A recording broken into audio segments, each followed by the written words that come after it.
You are listening to the Overwatch League Network, the podcast with Deadeye on all the Overwatch League news and information.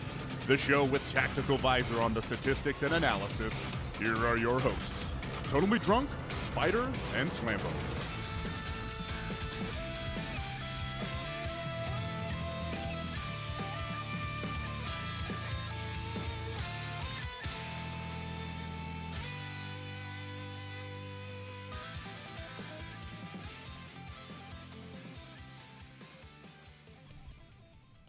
What is up, guys, and welcome back to Overwatch League Network, the podcast with Deadeye on all the latest Overwatch League news, information, and esports analysis.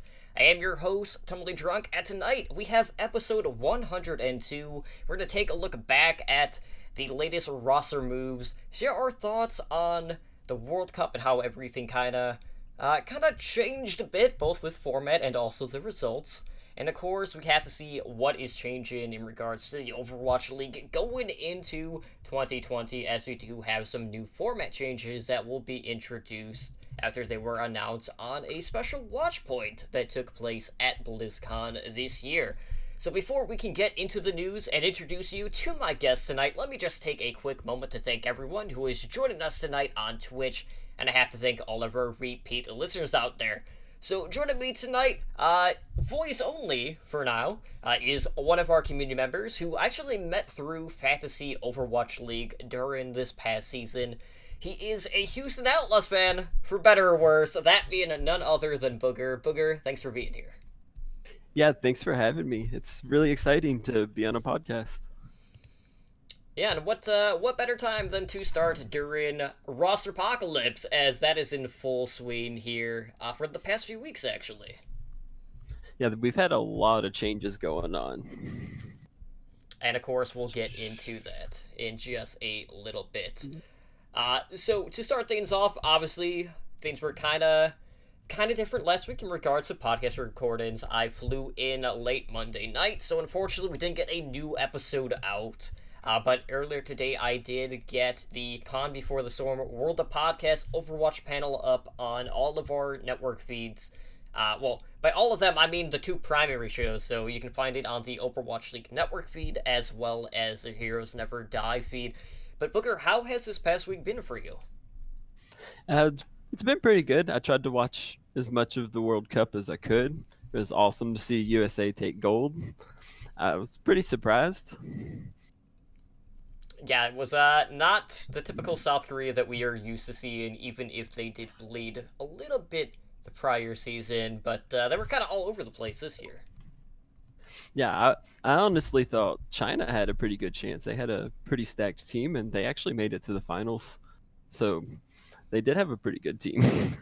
Yeah, it's unfortunate, though, that they did not have the power of leave on that team, since he did back out kind of last minute on that front. But speaking of the World Cup, as you mentioned, it was the United States team that took home the gold. You know, we finally were able to make it out of the quarterfinals, and the way that they did that was to just not compete in the quarterfinals after they kind of had a perfect group stage and got that top seed out of their group over the likes of teams like France, South Korea, Sweden, and then also the team that had knocked us out in the prior year, that being none other than the United Kingdom. Yeah, it was group stages was really impressive. They went 12-0 on maps. They didn't even drop a map. Took a note from San Francisco's book. But also, it was also China didn't lose a map in group stage. They went 11-0 with one tie. So they were right on par there too. Yeah, so with that perfect group stage, the U.S. team did earn a bye, so we didn't get the draw of South Korea right out of the gate in retrospect, but, you know, we did end up facing them in the semifinals after they made pretty quick work of Denmark in the round of 8, which went 3-0 in favor of South Korea. So, you know, going into this, obviously a lot of the talk was about the United States team's shortcomings in the prior year, since this was a team that had finished 5th through 8th in back-to-back years. And then when you look at a team like South Korea, they have basically whatever year, except this year. Luckily for us, which It's always good to see. But on the U.S. team, we did have 3 players from the reigning Overwatch League champions. That, of course, being the San Francisco Shock. And, I was looking at the viewership this year. And, going in, there was a lot of concern. We might not even have a World Cup. And I don't know if it was something to do with the sponsors or anything like that, but, we did see it. But, it was kind of a little scuffed this year with the format changes. But regardless, US ended it taking it home this year, much to the surprise of a lot of people. But, it's kind of nice to see the narrative really starting to shift now, where we could actually start to have more modest expectations moving forward. And, with the success of mixed rosters that we've seen in the Overwatch League, that really helped aid in their success this year. Yeah, the Shock had 3 players on Team USA, but I think Space and Corey were really standout players for them this year. Space's Sigma was just nuts, and Corey totally popped off. It was great to watch them. They also, go ahead. No, you can keep going. I personally watched mostly the red zone style thing they had going back and forth between games. That was it was very entertaining, and I liked the idea, but it seemed like they were kind of surprised on which games they were about to go to, and it made it kind of awkward to watch. Yeah, so being at BlizzCon, that first day was pretty rough when it comes to the World Cup. Obviously, this year things were a little bit different. On Halloween, we had all of the preliminary rounds where there's basically 12 hours worth of prelims, so I didn't really get to catch anything with that outside of a couple of games here and there back at the hotel, just watching on the laptop. But in regards to the group stage, yes, they did have that red zone style, but one of the themes this year was, we still had 4 games going on at the same time. You had all of the casters basically that were in one part of the building. They were all they had desks set up next to one another, so everyone was within reaching distance of one another at this point. But there really weren't too many times where they would actually fixate on any particular match, so it kind of made following the World Cup this year kind of a shit show. You didn't really get a sense of what was going on at any point, and it's not like you could sit down at BlizzCon to watch specific matches unless you had a laptop on hand. There just wasn't a good viewing experience at that point, and part of that was just due to the fact that they kind of changed things this year. So on the first day we had StarCraft 2 esports happening in the arena, and then on day 2 that's when we had the playoffs for the World Cup this year. So then that was in the arena. But it just kind of made things a little wonky this year, and it didn't help that a lot of the production aspect of things was actually placed on the casters this year, where they would have to do all the transitions and things kind of on the fly, when that's normally not something that they would have to be dealing with, because there were a lot of times where the casters were kind of thrown off, that they were on camera, or they were a little delayed on responses, things like that. And heck, there was even a fire alarm at one point during one of the matches that kind of went off. So yeah, a lot of stuff going on. Yeah, I think they could definitely benefit by spacing that group stage out a little bit, maybe even having it before BlizzCon. Seems like that would make a little bit more sense, and you'd be able to get a chance to watch more of it and have an idea going into the playoffs what it was going to be like. Right, so I basically got to completely miss South Korea not wanting to practice or play the meta in the group stage. But I did hear they were actually playing the proper meta against Team US when US actually kind of crushed him. Oh, yeah. Yeah, USA pulled that one off. Once they won that one, I think you pretty much kind of knew that they were destined to take gold. It was very convincing. So when all was said and done, it was actually Sinatra who took home the MVP this year for the World Cup. So not only is he the Overwatch League MVP, now he has the World Cup MVP to his name. And now you have Sinatra, Super, and Moth all join in having won both the World Cup and the Overwatch League title. And, looking back, the only other player that was able to do that between Overwatch League and the World Cup in the past was Fury, formerly from the London Spitfire. Formerly, yeah. It was Sinatra. He got the MVP, but I don't think it was that clear cut because I think Corey or Space easily could have been the MVP as well. They just had some really good games of Overwatch as a team there. Right on. So obviously there was a lot of stuff going on at BlizzCon. The World Cup did take up a decent portion of it, but visibility was a little hit or miss depending on what your experiences were back home. But at least at home you were able to kind of flip between the different streams, so it was a lot easier to view it as a whole as opposed to being there in person. But we also had a special watch point that took place at BlizzCon this year, which was about like an hour long for the panel, where they kind of like went into a couple of new details in regards to the 2020 season of the Overwatch League. So we basically got new details in regards to a mid-season tournament, as well as changes to the map pool, as well as to the match structure in itself. So I know they had John Spector on to kind of like fill us in on the details, and some of this was already like known information in regards to season 3. So like he was talking about like how we're gonna have 52 homestand events, and that would be over the course of the 27 weeks, with the season being from February until August. So we already knew all of that. But we do have new details in regards to a mid-season tournament, which will be taking place alongside the All-Star event this upcoming year. And that will be a 4-team bracket, which will feature both the Atlantic and the Pacific Conference leaders. And then we'll have 2 other teams join in this tournament with the best records through week 10 of the season. So it doesn't matter like what conference they're in. Like you're not going to have like, it's not a guaranteed even split between that. So we could see like 3 Pacific teams and only 1 Atlantic team. So we'll see how that's going to shake up. But we don't know what exactly is going to be on the line for this tournament, whether there's going to be any impact on a playoff picture, or if it's just going to be sort of like a bonus in regards to a prize pool at that point, which, we did get to see in stage playoffs prior, so that seems like the most logical thing for them to do this year. But do you feel like there's going to be any impact on the playoffs with this tournament at all? It would seem like they would probably do it like they've done the stage tournaments before and just have it be like a cash bonus.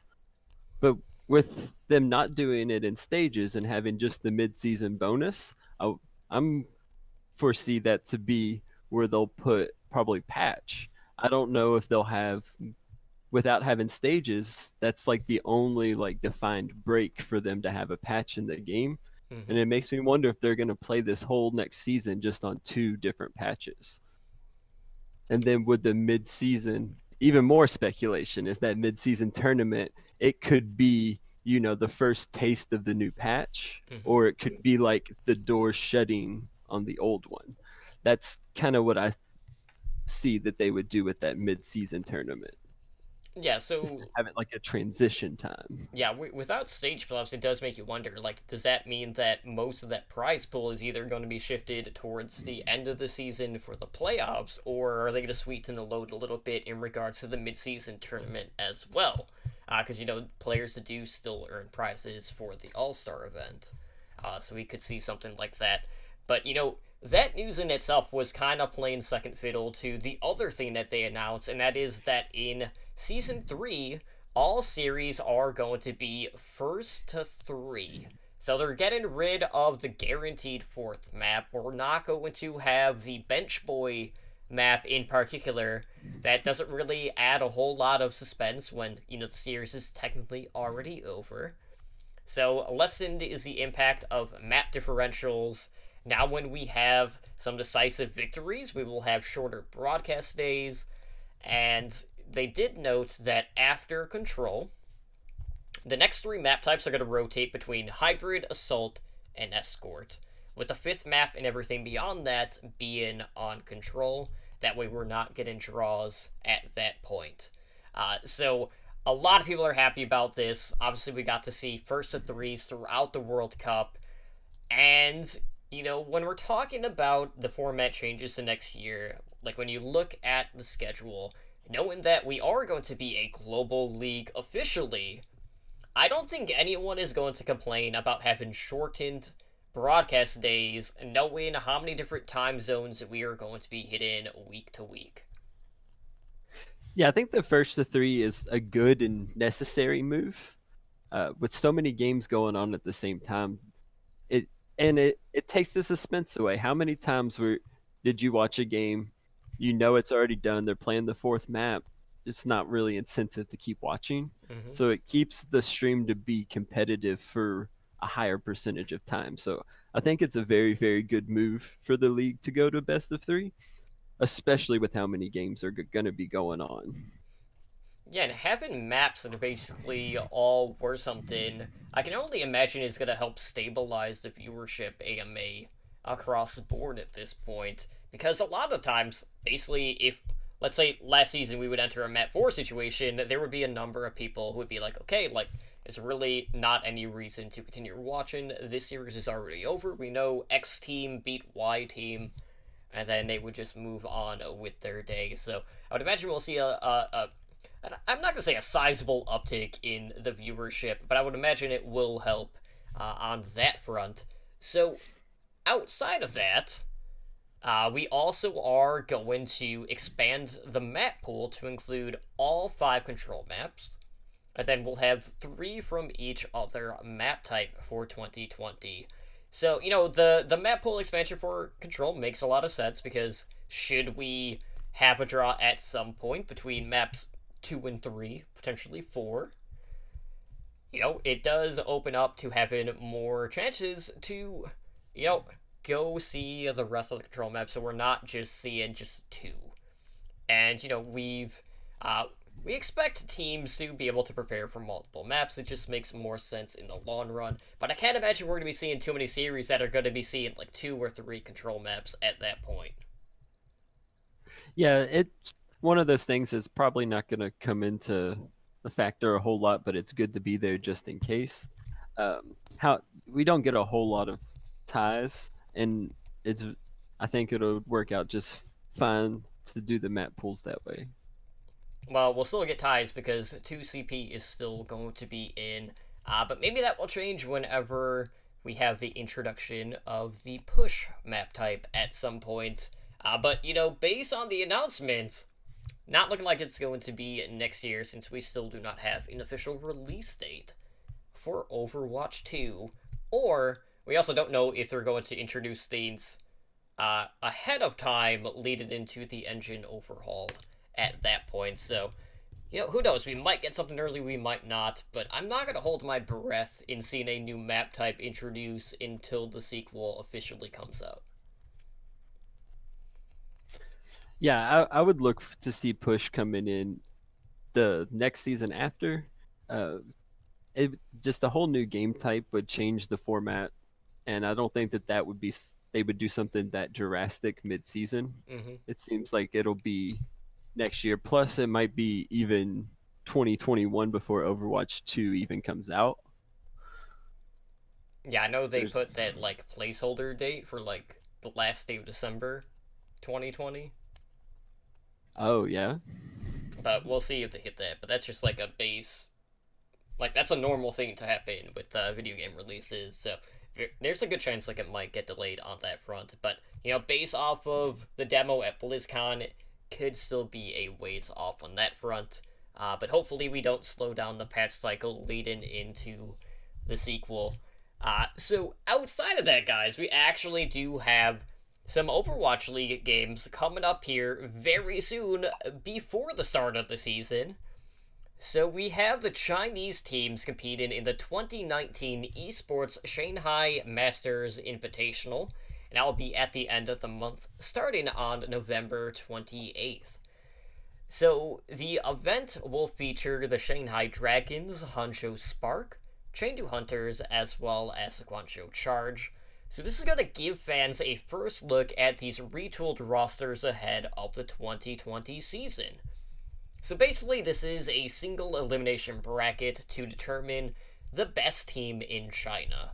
So we will have matches being played a best of 5 in the semifinals, and then that will expand in the finals to being a best of 7.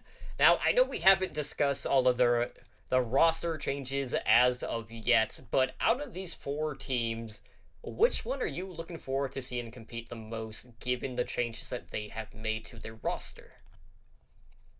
Oh, I'm looking forward to watching Shanghai play. It should be to see they kept a lot of their core of last year, so they should still be a pretty good team. But without Gamsu and Koma, I'm curious how that team's gonna mesh together. Um, I would I would bet the finals would be Shanghai Hangzhou, depending on how the bracket's drawn up. I think they'll be the top 2 teams. But just this concept, I think, is really cool. And I hope some of the other teams within the Overwatch League do something similar for preseason games. We got such a long time in the off season. That's a really good opportunity to have some good games in without much other league competition going on. Right, even if it's something like a division series would be fine too. Oh, for sure. I mean, this is one team off of being a division tournament, Hmm. right? So it'd be really cool to see some of the other teams opt in to do that. Um, I guess we could look to see if that'll be announced within the next little bit. I'd like to see a Houston game before the season starts. Yeah, to see what the off tank debacle is going to be. But more on that later. So look forward to that at the end of the season. But for me, Chengdu was a team that really didn't make a whole lot of changes. So, I want to see if they're gonna fare better in 2-2-2 now, because that was a team kind of like Shanghai who kind of like leveled down with the introduction of the format swap on that regard. But Spark haven't really done a whole lot of moves. Guancho has had quite a few moves compared to the field in this front, so I want to see what their tank line is going to be looking like, just because there are a lot of changes there. But you can still expect their DPS to pop off, since that is still intact on that team. So we'll have to wait and see, but that will be on November 28th.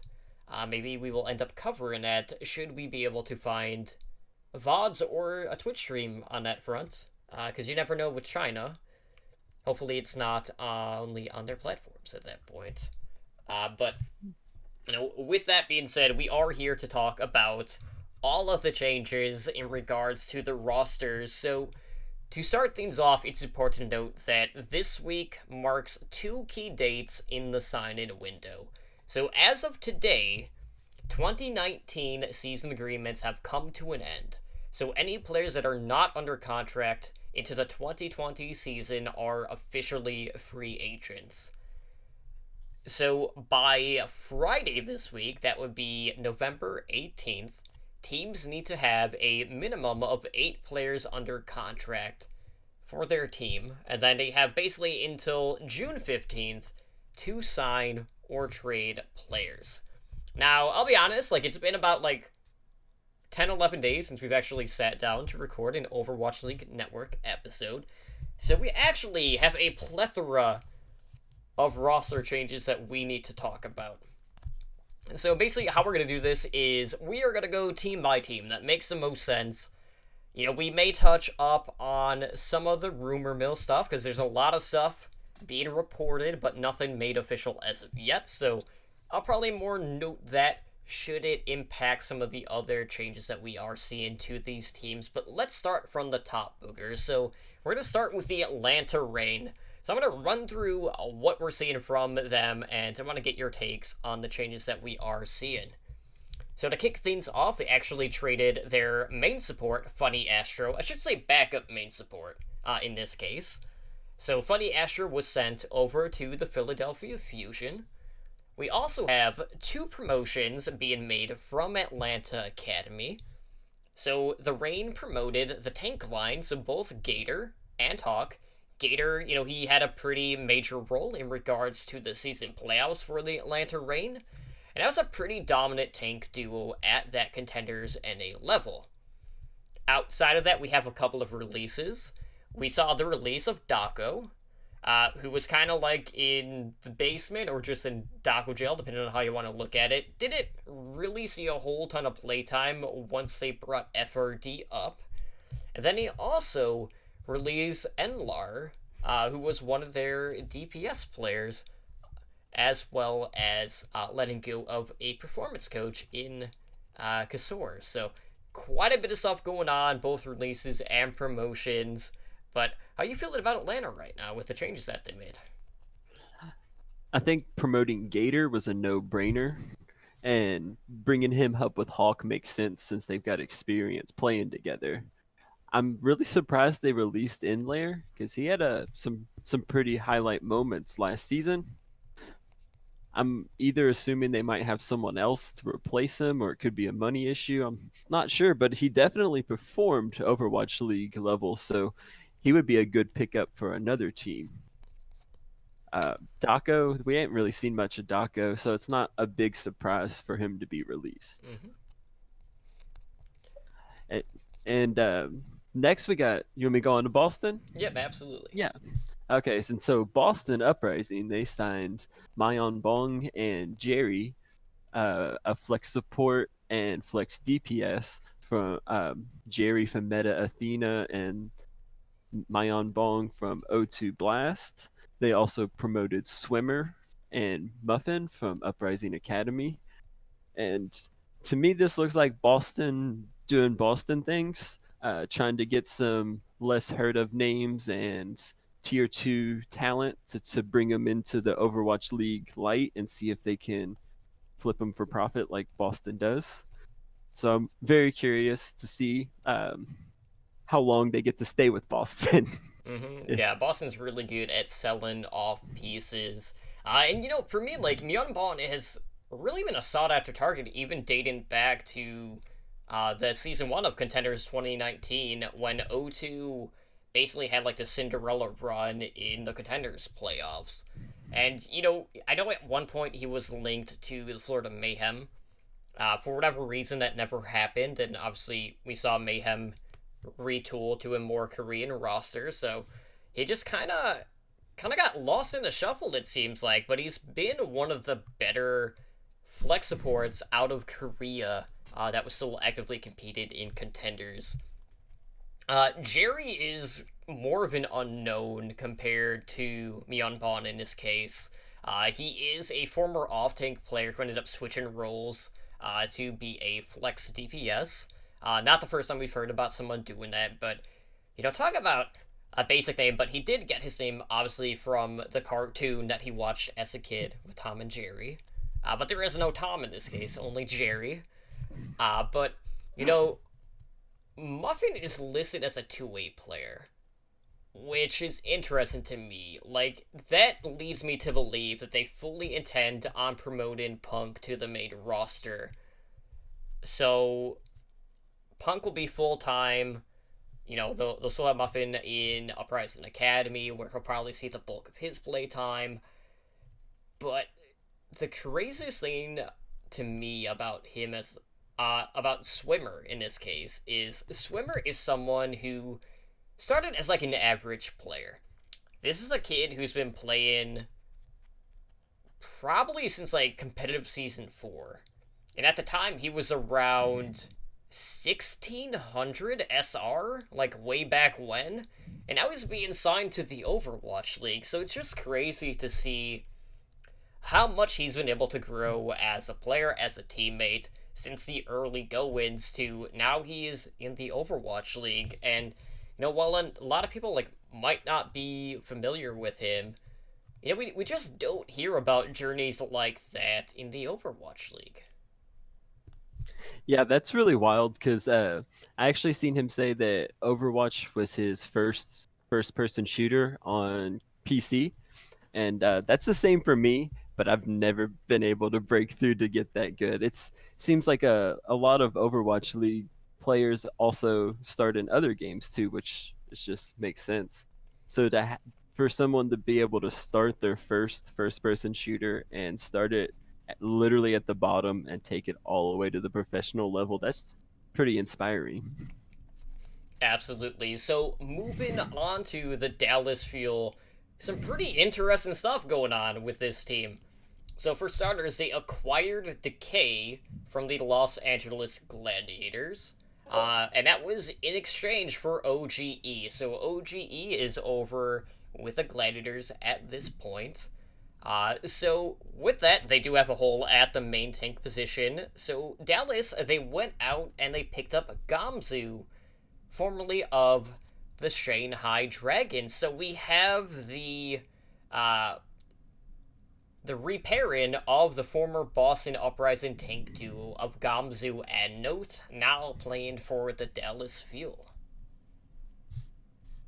Yeah, that's it seems like Dallas that's some really good off-season moves for them.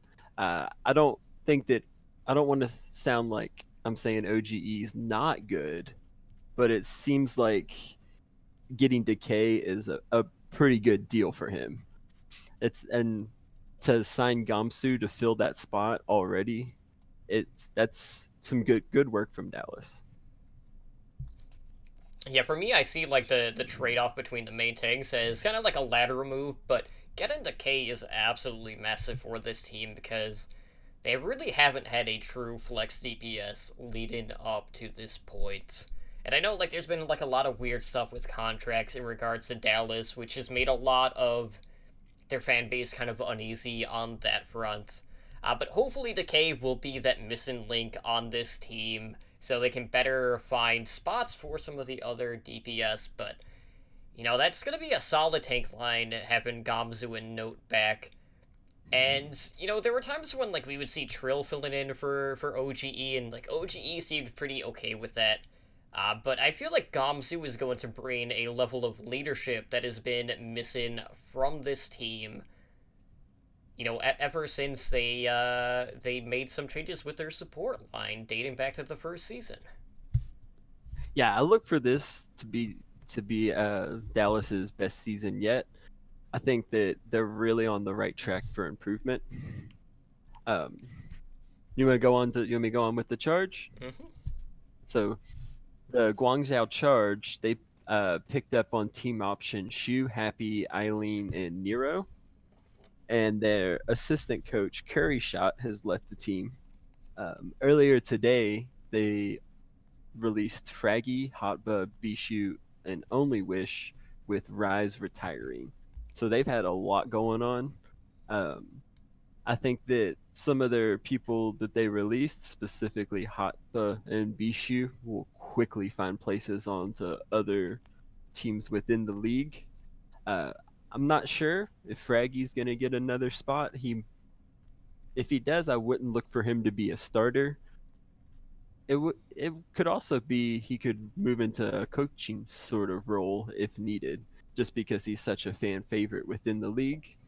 I think keeping Shu, Happy, Eileen, and Nero, keeping all those players is pretty good.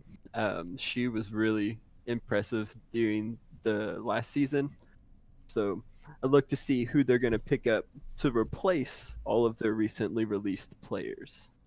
Right, and it was noted earlier today too that Rise officially retired from Overwatch. So a couple of things here.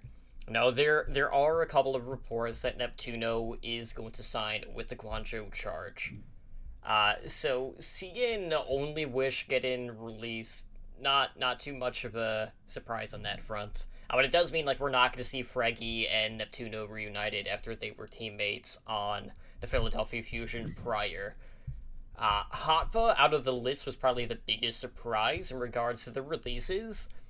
And I know that like there was a lot of discussion about like what his flexibility was going to be with the introduction of 222 now that he couldn't like flex over to DPS when needed. So he's gonna be a pretty easy sign in. Bishu would be good in regards to communication, or he's someone that also hasn't minded competed in contenders, because there was at one point after he was dealing with like an injury or something where he was competed on the Gladiators Legion at the time, since Void was still playing full time on the main roster. But The thing that really sucks about this is Rise retiring at such a young age. Rise, formerly Li Gon, had so much promise. A lot of people considered him to be better than Shu.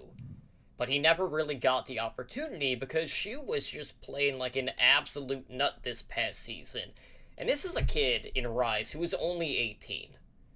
Like, you don't hear in other professions someone retiring from professional play at that age. But, he's all to commit to his studies, which, we can respect. But a lot of it just stems from the fact that I don't think anyone expected Shu to be as good as he was in regards to his performance. So, Shu made the most of the situation, and it just kind of like left Rise in the outside of the bubble at this point. Now, in regards to retaining the DPS score for this team, that is absolutely massive. You have Eileen, who offered that flexibility on that core, and then you had Nero, who really became like a household name in regards to U.S. players just coming in and performing like an absolute unit.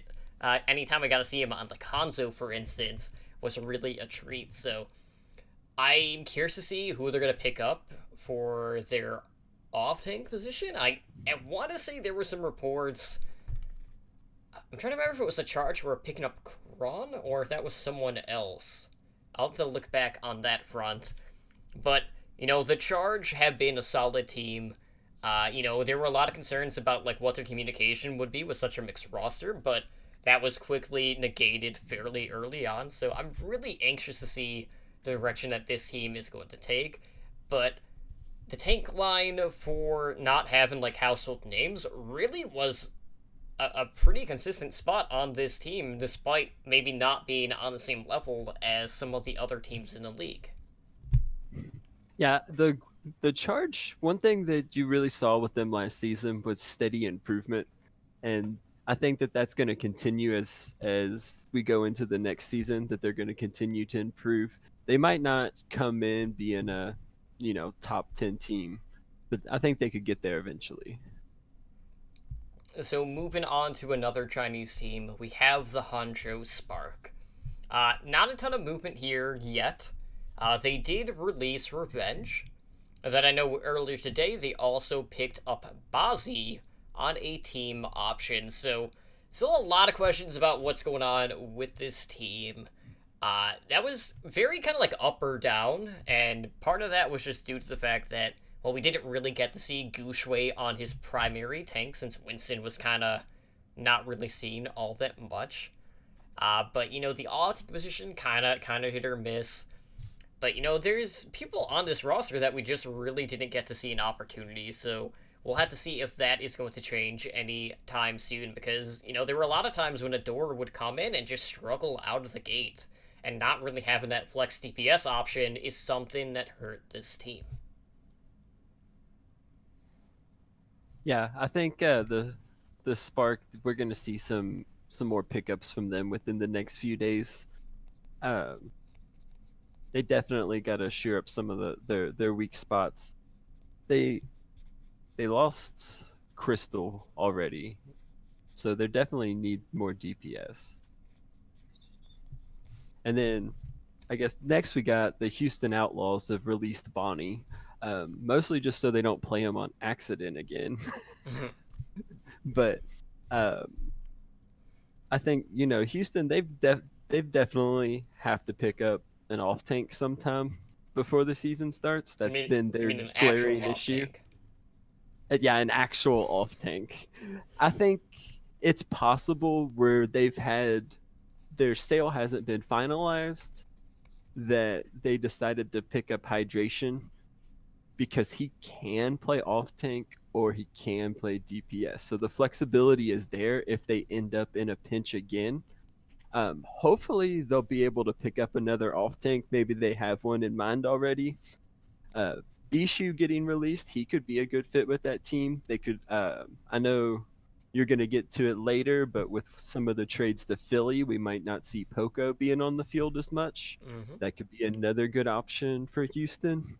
I was pulling for them to get Nevix, but you can see that he got another team we'll get to later.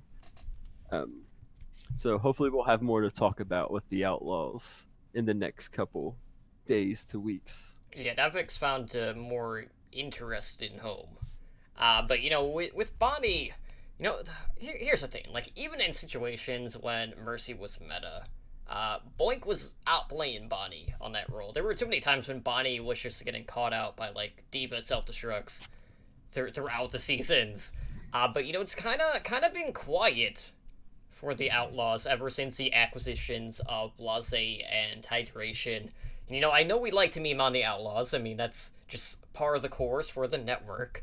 But the problem is there are a lot of people that can potentially play off tank, but not anyone that can be solidified as an off tank at this point, which is always the biggest thing.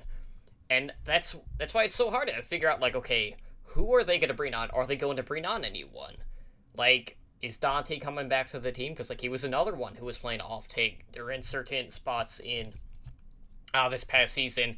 And I know, like, there's been rumors about, like, maybe them getting Meko, but I'm not going to hold my breath. It seems like Meko, as soon as he didn't sign with New York, has been seeking, like, so much money that people just don't have him in the discussion. Like, he might have screwed the pooch in this case, where he's asking for too much and he might not even find a home, which would be a damn shame after the performances that we have seen from him year to year on the New York Excelsior.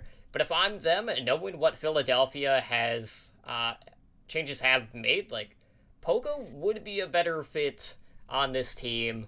I mean, Bishu wouldn't be a bad pick either, because, he does have a lot of the characteristics that we do see in regards to, kind of like being a fan favorite. He has a lot of markability, so it would kind of fit that Houston mold. But it's hard to really gauge where he is just knowing that he spent so long on the bench. But, like, it's kind of like a different situation with someone like Nefix, who was in that championship environment, as opposed to someone like Bishu, who spent so much time competing in contenders this past year. Yeah, I think the overall theme I get from the Outlaws right now is just uncertainty. And I don't know if that's me or even some of the people within the organization too with what they're going to do.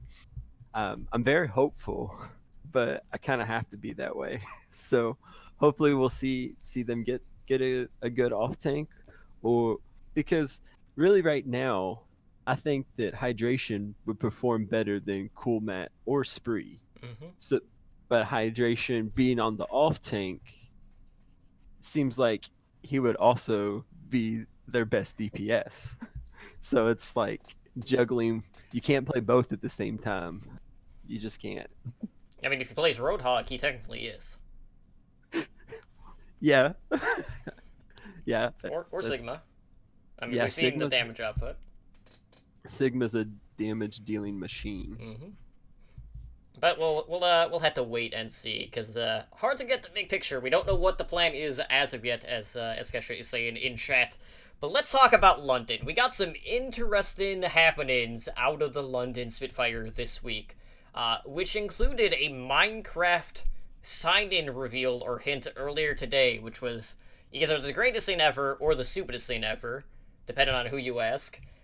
So for starters, London traded Fury to the Philadelphia Fusion, hence our discussion about Poco. They also turned to Fusion University, and they have signed Fuse, who was their main support. And then to replace Fury, they signed Bernard from Fusion University, who is their off-tank. And then London also hinted at the sign-in of the Gen G DPS Glister, who would be on the Soul Dynasty Academy team. So that isn't official yet, but seems like pen is the paper at this point. We are just waiting on the official announcement. So, London going to be a completely different looking team come 2020. Yeah, I'm really surprised by this. The core players that I would expect London to have kept are the ones they got rid of. I would have expected London to keep Prophet, Gesture, Fury, maybe Badoshan, and have rebuilt from there. But they seems to have gone the exact opposite route. Well, just the start completely over route, to be honest. So I guess somebody knows what they're doing. It's hard to think that getting rid of a player as good as Fury would be a good move, but maybe it was a necessary move. Well, I think when you look back at it, like we don't know what the contract details were in regards to money, but it seems like based on the moves that they have made, they're gonna be able to get a lot of value out of the shifts that we are seeing. Yeah, they really need to make all of the contracts public because there's a lot of behind the scenes that leaves a lot of people wondering right now, especially in regards to how much contracts are worth. And also, how little some teams are spending, like the Valiant in this case. Yeah, and then I guess next we got Los Angeles Gladiators. They acquired Space from the Valiant, and they acquired OGE from Dallas, like we talked about earlier, with the trade for Decay. And they have signed Birdring for DPS, and Curry Shot has joined as a strategic coach. So I think Gladiators right now, their tank and support line looks solid. They might OGE for Decay. They might have got the short end of the stick, but it's not that bad. And it's just the fact that Decay trading away Decay leaves an empty spot for that like high level carry DPS. We all know Birdring has potential to play good, but has really struggled with inconsistencies. I wouldn't expect a team to pick him up and expect him to be a starter. I would expect him to be coming off the bench. So we really got big question marks there for their DPS lineup coming. Whether they're going to pull someone up from tier 2 or if they have some trades in the works. Really, the space trade might have been one of the biggest trades this offseason to be able to get him. That's just huge. He's such a fan favorite, and to literally be going to the other Los Angeles team, that's insanity. If that happened like rival sports and other types of sports, that would just be even more crazy. But I guess it's not too far to move. Absolutely not. And, leave it to the Gladiators to take arguably, like, one of the more consistent teams from the other LA team in regards to players there. But, with Birdring, like, I'm not completely sold on it. Like, Birdring was always playing second fiddle when he was on the Spitfire, and, there were a couple of times here or there where he would look like a stud, but his play last year across the board was pretty down, so I feel like his stock value isn't quite what it used to be, so it's going to be a matter of whether or not he can kind of, like, refine that groove that he could get in. But who knows, like, maybe it'll be, like, a time move situation, like, when he got to play against, like, New York. Maybe he'll come in and just pop off. It's either that, or he's going to come in and probably not do a whole lot, or he'll get stuck on, like, Reaper and then continue to feed out of his mind. We're just going to have to wait on see on that front, but I don't think he is someone you could build your DPS core around if he is a starter on that front. Yeah, he's one of those players I want him to be so good, but I wouldn't bet money on it. And the potential's there, but it's just like, when's he gonna be good? Right, but I will say when it comes to the Gladiators, I have faith in this organization. They have a remarkable coaching staff. They brought in Curry Shot from the Charge, and that only further solidifies it for me. Because when you look at it, like, they've been really smart with their sign-ins. They've been good at moving pieces off of this team, selling players. It's one of the better run orgs. And I know there's a couple of sign-ins that have been rumored, like Paintbrush from, I think it was on former Mayhem Academy. I think it was on Revival more recently, who would be a very solid, like, backup main support. The other DPS that has been linked is Mirror, who if you don't follow contenders, you probably don't know, but it's just like the biggest question mark is who's going to be on the DPS line at this point. But I don't think you need to have like absolute stud DPS, provided like the other pieces that they have right now, because you have a solid support duo. You have a really good tank duo coming in on this team, and sure, they might be brand new, teaming with one another, but they are two notable names, and they have some veteran experience when it comes to being on the front line. So I don't think there's going to be too many issues in regards to being able to like create opportunities, regardless of what DPS they end up bringing on here. Yeah, like you said, Gladiators have been historically a very well-run team. So we kind of at this just got to trust that they know what they're doing. And with their tank and support line being so solid, you would just assume that even if they just have serviceable DPS, they'll still be a good team to play. They're not gonna end up getting bottom of the league just based on what we've already seen. Yeah, Decay being the only coach to come back 3 straight seasons should tell you all you need to know at this point. But we've talked about the Gladiators. Let's talk about their counterparts in the LA Valiant. So a lot of stuff going on with this team. Obviously, they traded space over to their rivals, the Gladiators. They also traded Agilities over to the Toronto Defiant. So, in regards to that, like, we have 4 new sign-ins for the Valiant that were made. They went out and signed to Ply, who is from Revival. He is a projectile DPS. They signed the Sydney Drop Bears main tank, Dreamer. Then they also have 2 flex support sign-ins in Slur from Samsung Morning Stars, as well as Lastro from Skyfoxes. Now, Booker, there's been a lot of talk about budget when it comes to the LA Valiant.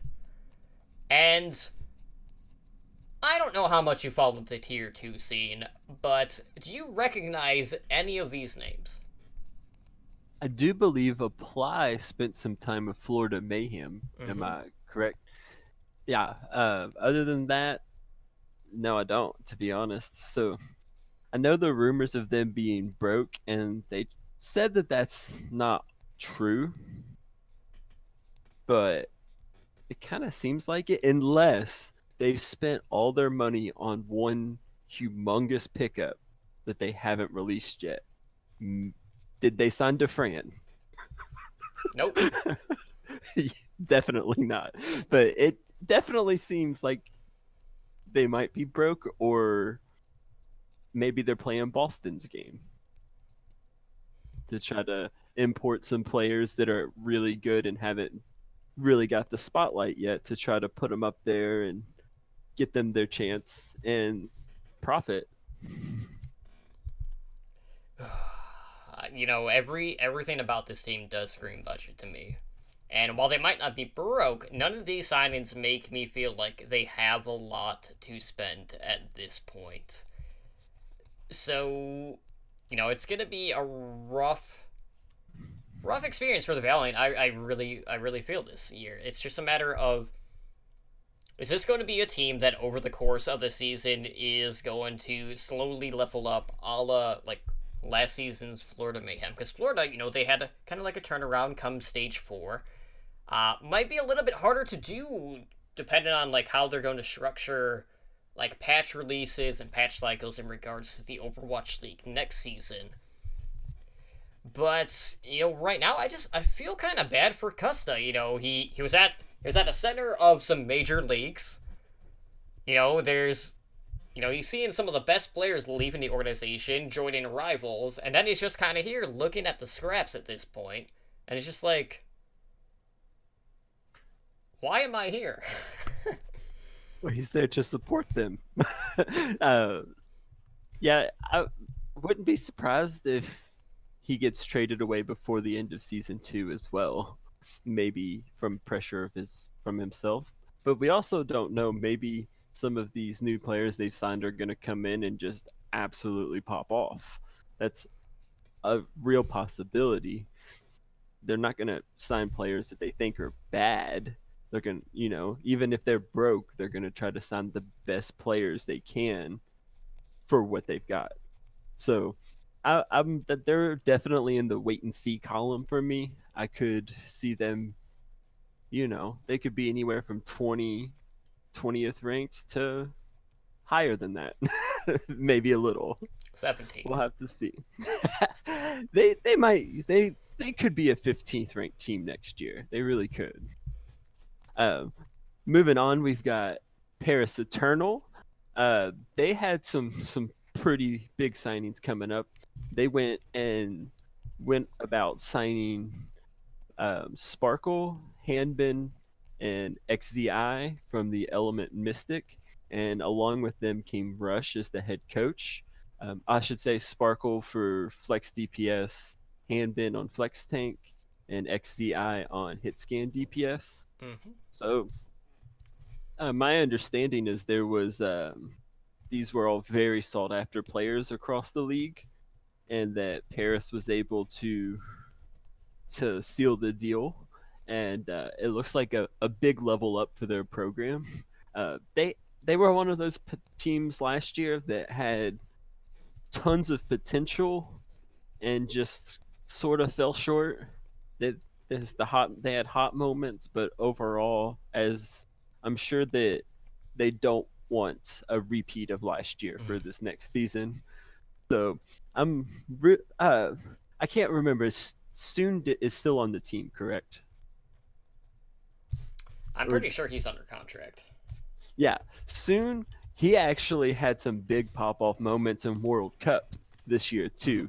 So he's got that it factor where he can really pop off, and doing that motivates a team too. So I would really like to see him be as more of a center point of this team next year. But it's these signings are definitely a big level up for Paris. I'm very excited to watch them play this coming year. I think just a little tangent going back where they had the Shanghai Invitational. If I was gonna have some teams play preseason and watch, I would definitely want to pick Paris Eternal to be one of those teams. That's like I'm I'm very excited to see how they're gonna play. It's crazy, like, looking back, going back to season 1, Florida's like, you know what, we're gonna go the EU route, we're gonna sign Misfits. That didn't really work out too well. In season 2, we had the introduction of an EU team, and they're like, you know what, we're gonna take talent from EU and see how it works out. Didn't really take it that well either. If only, like, there was something that they could have looked back at from the prior year to, like, really gauge the situation.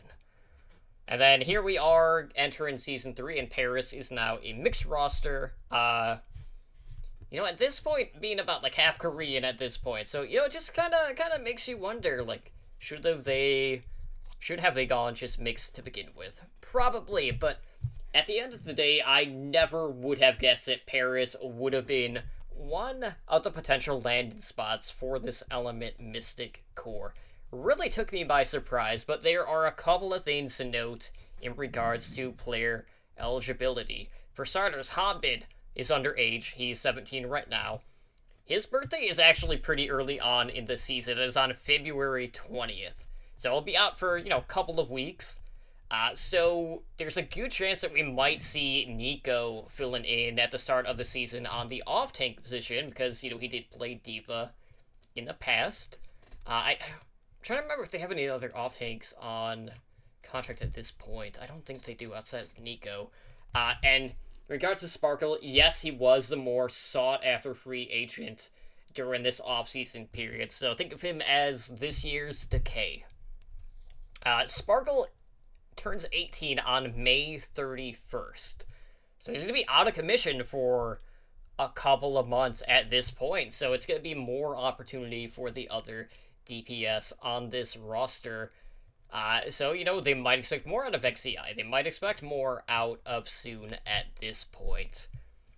But, with the coaching changes that we have seen on this roster, it did open the idea of moving to a more Korean front. So that did kind of like soften the blow a little bit. But man, I have to tell you, Booger, the amount of disappointment I had when I heard these sign-ins not happening with the Dynasty was soul crushing.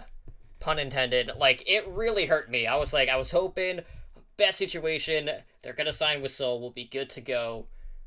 And then that was out the window. I'm like, okay, maybe Seoul will get Fury. That was out the window. And then at this point, my head is just buried in my palm. I'm like, oh, here we go. Yeah, I really thought that this element Mystic core, just because of I thought they would be going to London Spitfire because of their early trade where they got rid of Profit and Gesture. I thought they must be making room to pick up this element Mystic core, and maybe that's what they were thinking too. But seeing them go to Paris is a big surprise. But I'm very excited to see them play. Moving into Philadelphia, some pretty good signings for the Fusion this year. So for starters, the most obvious thing to do, which we all knew was going to happen, was they promoted Alarm from Fusion University, that being a flex support. They also did re-sign EQO. They picked him up on a team option, so EQO Carpe both back for the 2020 season. And then they have 3 acquisitions that they did make. They acquired Fury from the London Spitfire. They got Funny Astro from Atlanta Reign, as well as Ivy from the Toronto Defiant. Now, if you want to talk about aggressive support lines, Alarm and Funny Astro would probably be at the top of the list in regards to the Overwatch League at this point. My only concern about this is, well, we were kind of saying the same thing about Team South Korea support line, and then we saw how that kind of panned out. I don't know if that will be the same case, but there's been quite a few occasions with Funny Astro where he's been getting caught out of position, even in the moments that he did play on stage for the Overwatch League, so I'm not sure how I'm feeling on that front, but I know some people will be happy about Carpe and EQO being back, but after seeing them play with, like, May Reaper for a while, I'm honestly not completely sold on that front. Yeah, I think the picking up EQO for the team option, it seems to make sense because he kind of has an identity with Philly. It's to me. It's very curious that they'd pick up Ivy while keeping EQO and Carpe together. So I guess they'll have that 3-way rotation going on. To me, it seems that Philly's biggest weak point is their main tank, and they did re-sign Sato. And it's curious to me that they it seems like so obvious that that would be the biggest position for them to improve on. So, I don't know if they plan on picking up another main tank or if it's gonna take them a couple games to figure out that's what they need. But the picking up Fury is huge. He's definitely top 5 off tanks in the league. So I guess they figure if they're gonna have a slightly weaker main tank, they can make up for it with off tank. Well, Sato's not going to be eating too much damage if Fury just eats everything. But that's also assuming, Tifa will be meta. You know what main tank could be a good pickup for them? It's Fissure. It's not going to happen if he's going to Vancouver. But Well, maybe they could get Tizzy, or Bumper. potentially. That depends on if they actually keep neither. Yeah, that seems well. We don't have a Vancouver topic but it seems like they wouldn't want to pick up Fissure and then get rid of Bumper and Tizzy just in case.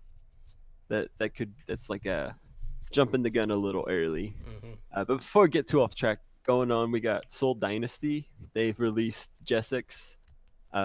They promoted Creative as a flex support, and then they have released Coach Why Not and promoted one of their assistant coaches to be their head coach, named Chingun. They have also hired a new assistant coach in MMA and have brought on Wizard Young as the head of strategy and data analysis for their team. So, Seoul, they got their biggest pickups came out like real early with Profit and Gesture. Uh, I figured that they would have that they're promoting creative. It's really curious to me because I figured they would have kept Jaehong and Toby. I don't know why that they wouldn't have won. That seems like was one of their stronger spots in the past year. Uh, and with Seoul having that bargaining chip that they'll be able to be in Seoul, I kind of would have expected them to maybe not be bringing up second tier talent, but just having a full on star studded lineup of Overwatch League talent. Mm-hmm. But maybe that's what creative will be after this year. So look forward to watching them play coming up. Yeah, the interesting thing about the release of Jexay is the fact that they bought him out of his contract. So tells me that they have some other plans that main support that I don't know about at this point outside of them re-signing Toby. Now, I will note, like, the reason why Jaehon is not back, a couple of things, like, Jaehon was getting a ton of offers. And it was basically, like, Toby flat out told Jaehon, seek the other offers. Like, so, Toby was the one who broke up the Lunatic High support duo in this case, so Jaehon is going to find a new home, and it's looking like that new home is going to be on Vancouver Titans, along with Fisher, who is heavily linked to them at this point as well. Now, on the creative front, being from Genji as their flex supports, I'm kind of torn on this one. Like, there were some people that might have put him in, like, top 4 flex support out of Korea, like, behind people like Alarm, Myunbon, Gaynam Jim. But he's primarily known for his Ana play. I don't know if we'll see him in regards to starting on Zenyatta. So, like, it's an okay move, but there were bigger names out there that were available on the market. So that kind of, like, undersells it a bit for me on that front. MMA, he was on the coaching staff with the Dynasty prior, so it's good to see him back. But I really feel like Wizard Hyun is going to be better suited for a more secondary staffing position. Obviously, Washington had a great deal of struggles this past year. And, he was kind of the one piecing that team together, so I'm expecting to see more out of him on that front this year. But it's just, there has to be some other things in the work here. I was really hoping that Glisser was going to get promoted, but, he's linked to London now. So I don't know what the vision is going to be in regards to the DPS line on this team. There were moments where Fitz was really popping off. Fleta was kind of all over the place. There were moments of glory, moments of weakness. So, like, to me, right now, I have questions about the DPS core, and I have questions about the support line. The tank line last year really stepped up. And, Michelle Marvel both played out of their mind. And, sure, having Gesture on is going to be great. But who are you pairing with Profit throughout the season is really my question. But it'll be an interesting case to see, is this going to be an overall improvement on this team after the improvements that we saw from them going from Season 1 into Season 2? Because they have a lot of big names, but having big names does not necessarily equate to being a better team in the grand scheme of things. But moving into Shanghai, quite a bit in regards to team options here. But they did release Gamsu. Obviously, he already found a new home. They also released Coma. And then looking at the team options, they picked up Dedane, DM, Geggery, Luffy, and then Dia was picked up on a team option, but he's on a 2-way contract. So more than likely, we'll be seeing a Dia competing in Contenders China on Team CC, which is their academy team. Yeah, the re-signing, it's kind of a given. Everyone assumed they'd keep Ding and DM because they were just they worked really really well together this past season.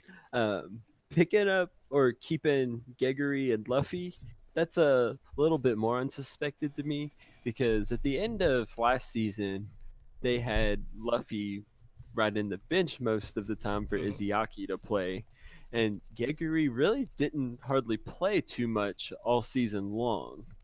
So I don't.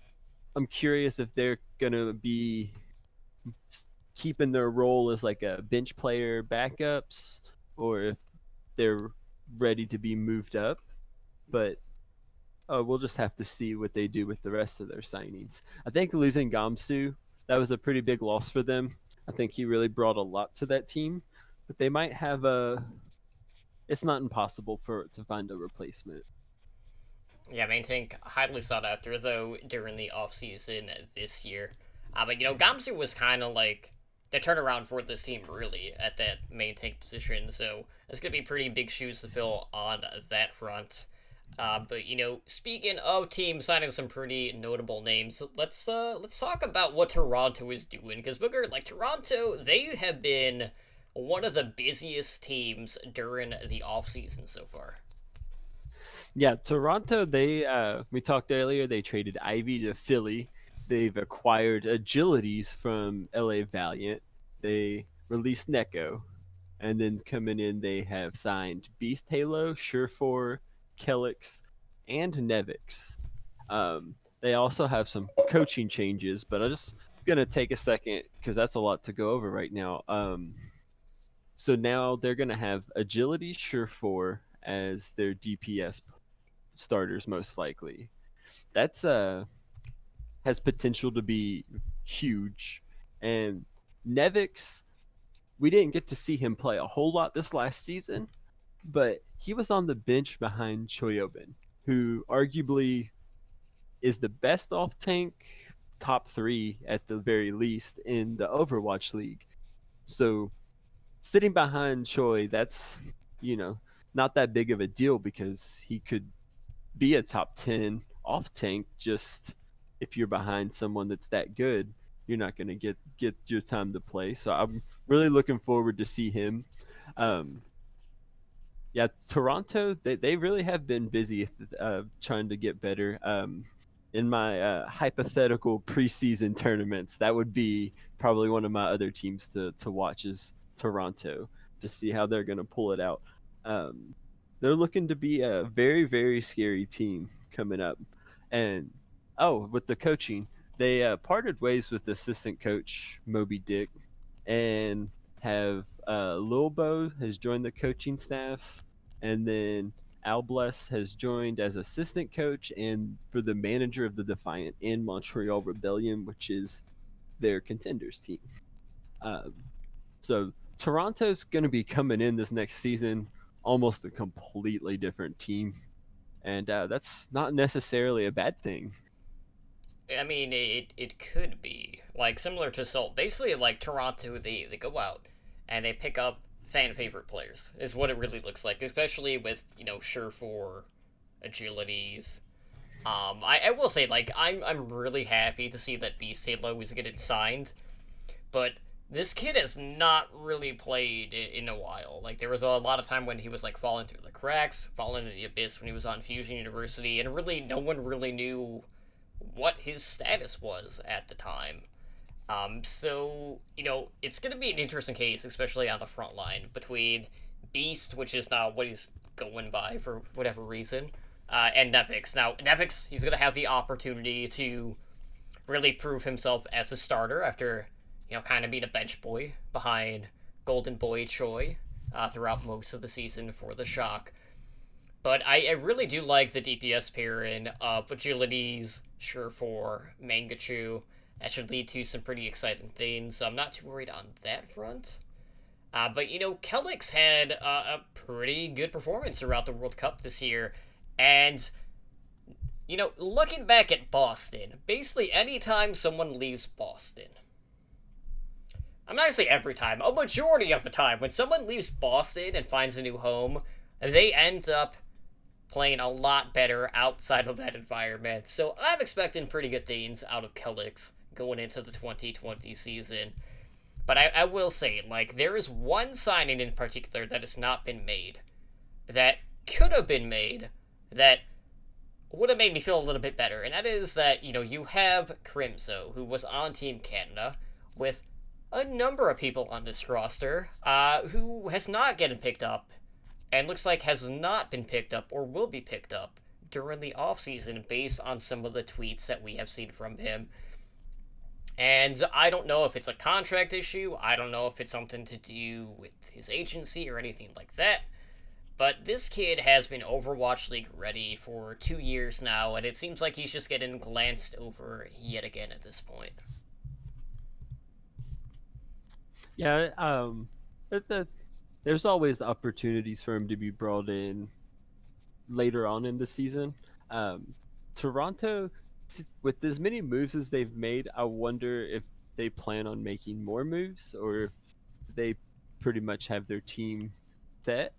Um, like you said, they have been picking up players that are overall popular, but I think that they all have potential too.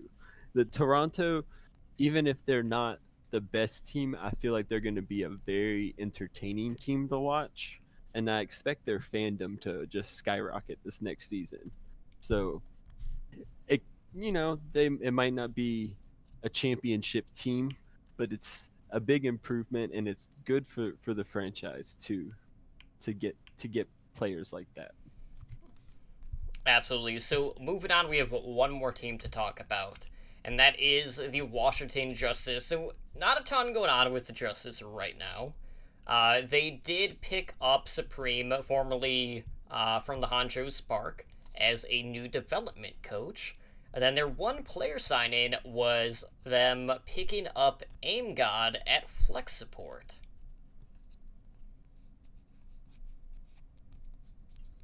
Yeah, I think that's a good pickup for them. Aim God, he definitely had some games where he performed very highly with Boston last season.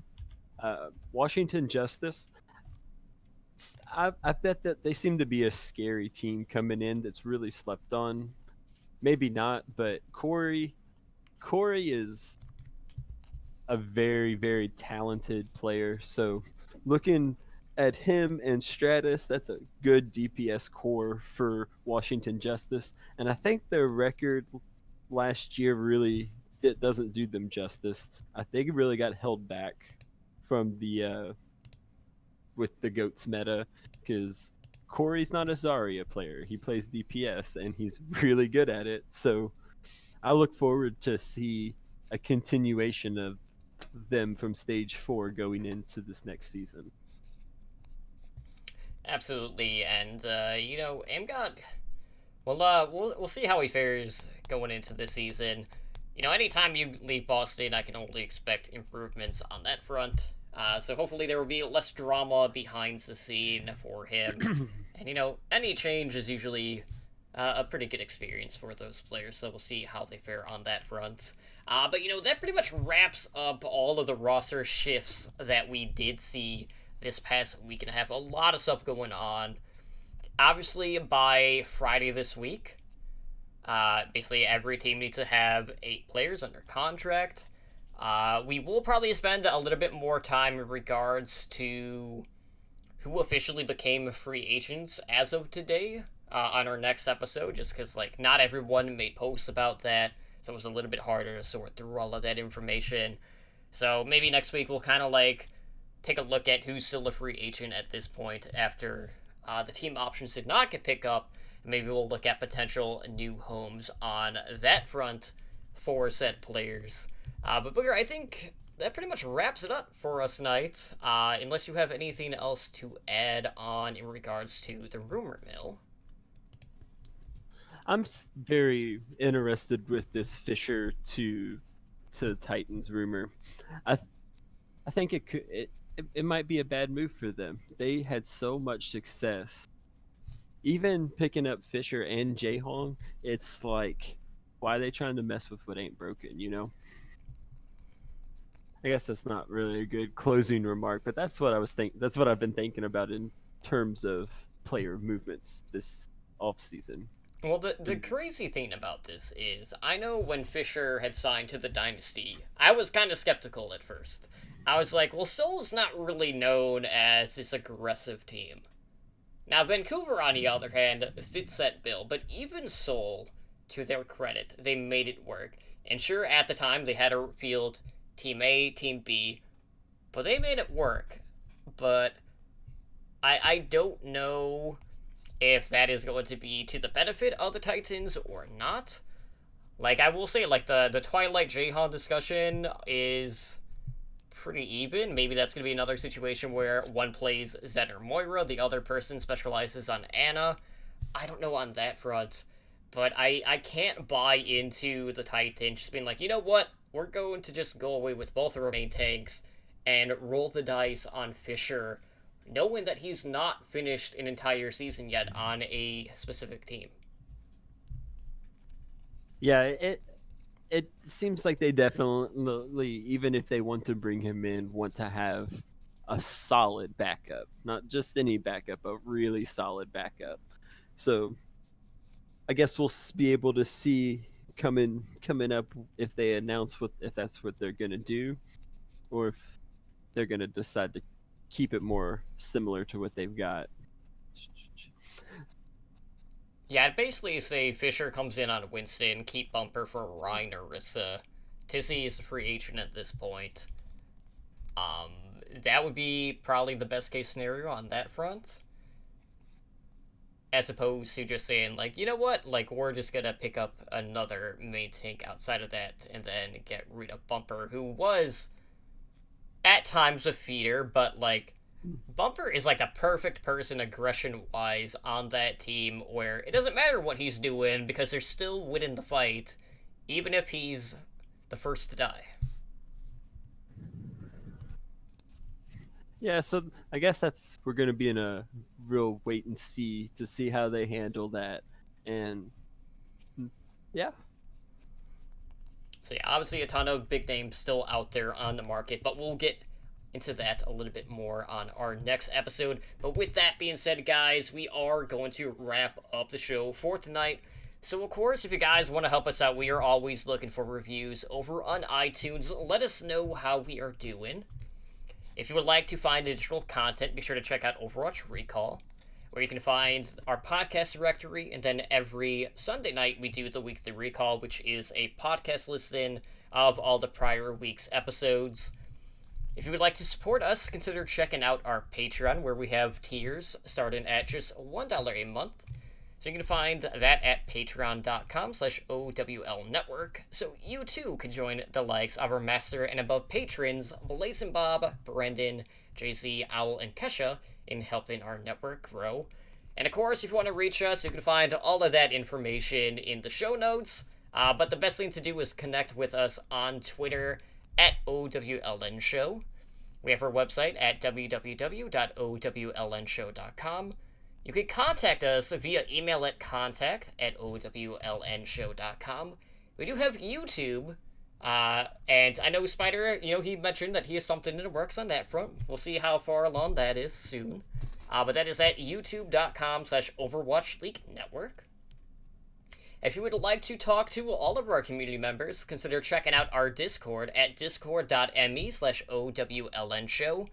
And of course, we do stream on Twitch a couple of days a week, and we are a Twitch affiliate, so if you want to throw Twitch Prime subs or Tier 1 subs our way, that is greatly appreciated, because that too will help support the network. So, Mondays, 7 p.m. Pacific Time, we have Overwatch League Network. That is the podcast you're currently listening to. Our Tuesday Fantasy Overwatch League show is currently on hiatus, so that will be back in February. And then, of course, we do have our Variety Overwatch show, Heroes Never Die, which airs Wednesdays at 5 p.m. Pacific Time, with host streams, when available, running on a flex schedule. So be sure to follow us to know when we go live. But Booger, why don't you go ahead and let people know how they can get a hold of you? Because I know you are over on Twitter. I don't know if you stream or anything like that, but how can our listeners get a hold of you? Yeah, I'm over on Twitter at Booger OW. I don't have any streams, but I have some plans to have some videos coming out focusing more on fantasy Overwatch coming up with this next season. I'm very excited about that. But you can find everything I'll be doing at Booger OW on Twitter. All right, and as for myself, you can find me on Twitter at TimelyDrunkCTR. And I have actually been streaming quite a bit this past week over at twitch.tv/totemlydrunk. And I do have a new schedule posted on that front. So I'll primarily be streaming Monday through Thursday on that channel for the foreseeable future. So stop by, come chat, talk Overwatch, whatever. I've mostly been playing Overwatch and Hearthstone Battlegrounds since that is in the early access. With the I'm pretty sure the beta opens up this week, so we're gonna get a huge influx of players on that front. And I know they have some new changes that were introduced with a patch earlier today. But with that being said, guys, I do want to thank you again for joining us tonight on Overwatch League Network. This has been episode number 102. I've been your host, Tumbly Drunk, joined this week by Booger, and we hope to see you back on Wednesday as we talk about the new Mercy short story on Heroes Never Die. So take care, guys, and have a good night.